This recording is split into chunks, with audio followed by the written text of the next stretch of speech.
ஆச்சி பாதாம் ட்ரிங்க். ஆச்சி பாதாம் ட்ரிங்க் ஒன்னு வாங்கினா ஒன்னு ஃப்ரீ.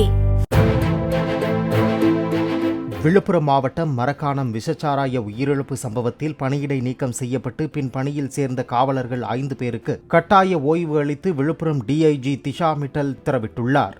2023ஆம் ஆண்டில் மரக்காணம் அருகே 22 பேர் விஷச்சாராயம் குடித்து உயிரிழந்தனர். சாராய வியாபாரிகள் 15 பேர் கைது செய்யப்பட்ட நிலையில் அவர்களுடன் தொடர்பில் இருந்ததாக 10க்கும் மேற்பட்ட காவலர்கள் பணியிடை நீக்கம் செய்யப்பட்டனர்.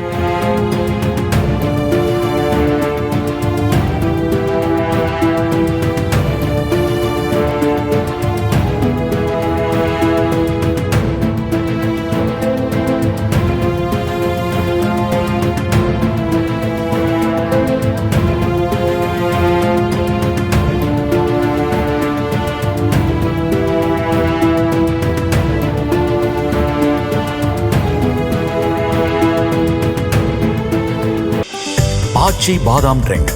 ஆச்சி பாதாம் ட்ரிங்க் ஒன்னு வாங்கினா ஒன்னு ஃப்ரீ.